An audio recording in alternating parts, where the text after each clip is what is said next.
Blake Festival. Thought it would be a very interesting little opportunity to do something in here which I actually believe is unique. It may well be that no one has ever done this before. Here in Glastonbury we've got a very strong association with William Blake in relation to the famous words that are now known for him, Jerusalem, which are often taken to mean to refer to a story that the young Jesus actually visited here with Joseph of Arimathea. To say that this is quite a well-established mythos here is an understatement, but it is incredibly difficult to actually anchor this in any kind of historical reality.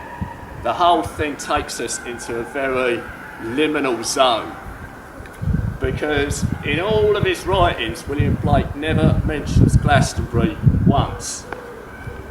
And if you look at his later prophetic books like Milton and Jerusalem, you see lots and lots and lots of place names mentioned, almost Gideon amount of place names, but you never see Glastonbury mentioned once.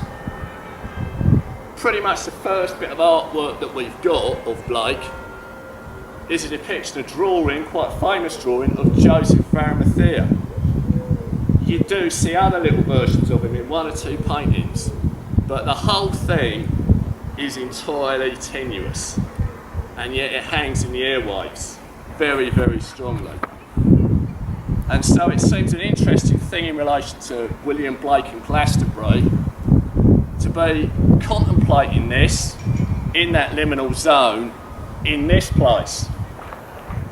Because here again we've got something supposedly the grave of the historical King Arthur, whose bones were found over there in 1191, and yet to this day people foam at the mouth and grind their teeth over the issues of to what extent this is for real, to what extent it's just a con job, and yet there's something about Arthur that hangs in the airwaves here. Indeed, the mystic occultist Dion Fortune, who lived both in Glastonbury and in London, wrote a book called Avalon of the Heart. And on the first page he said the poetry of the soul writes itself at Glastonbury. And I have adopted that term, soul poetry, as a very evocative way of getting a kind of feeling for how some of these stories hang in the airwaves. William Blake has some very strange things to say about Arthur. One of our greatest losses was a painting that he did, that he exhibited in 1809, the Ancient Britons. I'm sure a number of you have heard of it, the largest painting that he ever did. But we're fortunate that he left behind a descriptive catalogue, which is one of the great gold coins of Blake results.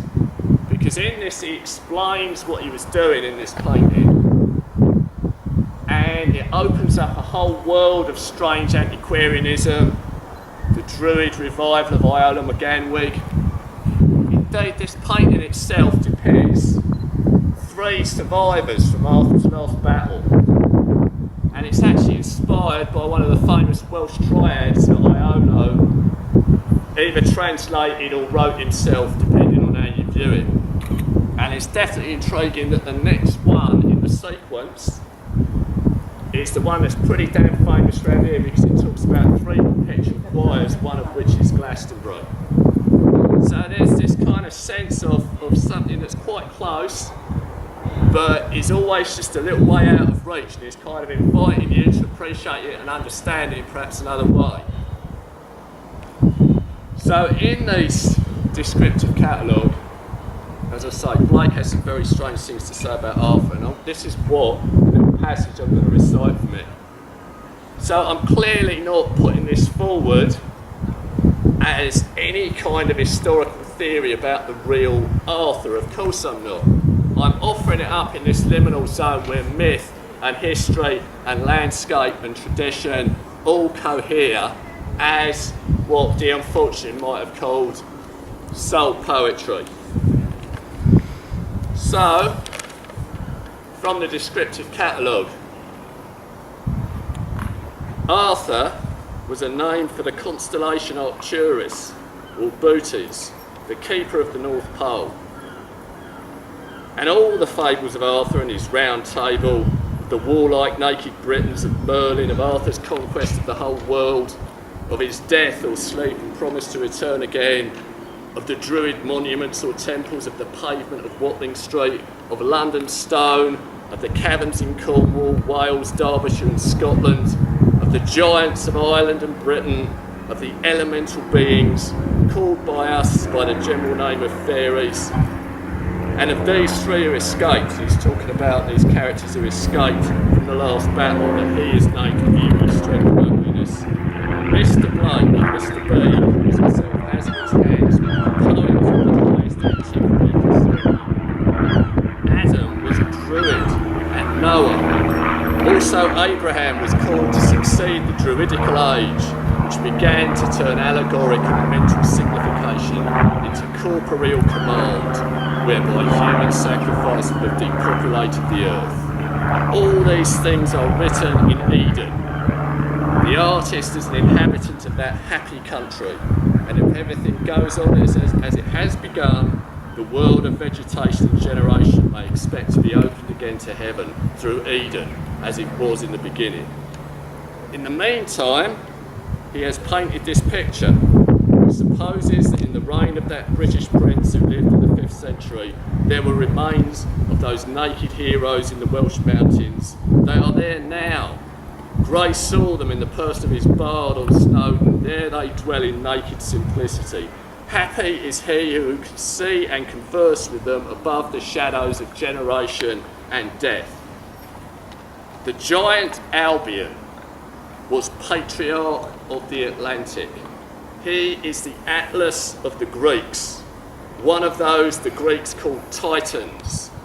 The stories of Arthur are the acts of Albion applied to a prince of the 5th century who conquered Europe and held the empire of the world in the Dark Age, which the Romans never again recovered. And that last passage about the giant Albion inspired local author Geoffrey Ashe to write his great masterpiece, Camelot and the Vision of Albion, back in 1971. And I have to say, if no one is familiar with that book, without that book there would be no Blake Festival, that's for sure. That was the prime inspiration for me. But back to Blake and the right attitude to have to these stories. In this picture, believing with Milton the ancient British history, Mr. B has done as all the ancients did, and as all the moderns who are worthy of fame, given the historical fact in its poetical vigour. So as it always happens, and not in that dull way that some historians pretend, who being weakly organised themselves cannot see either miracle or prodigy, all is to them a dull round of probabilities and possibilities. But the history of all time and places is nothing else but improbabilities and impossibilities.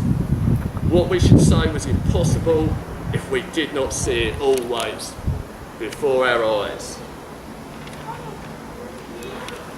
And I'd also, by way of conclusion, like to say a few words relating to the poet, the beat poet Allen Ginsberg, who is one of the great bridges, the great transmitters of the legacy, the ideas, the heritage of William Blake into this modern age.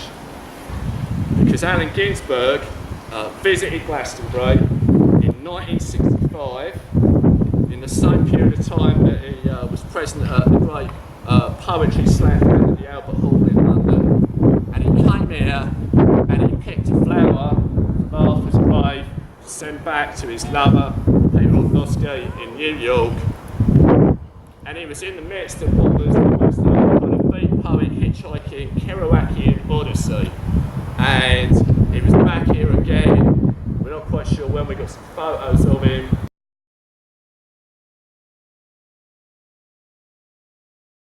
Which I'm showing tomorrow in my lecture. But Allen Ginsberg as well, a person that came here and connected.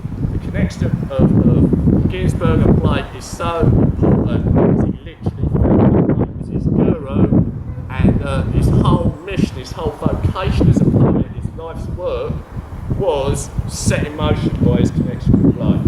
So I affirm all of that in here now today at the beginning of our unique 3-day Glastonbury William Blake Festival, which I hope you're all going to be around for most of. Later on this afternoon, 1 o'clock at the Market Cross, fun and games, yay!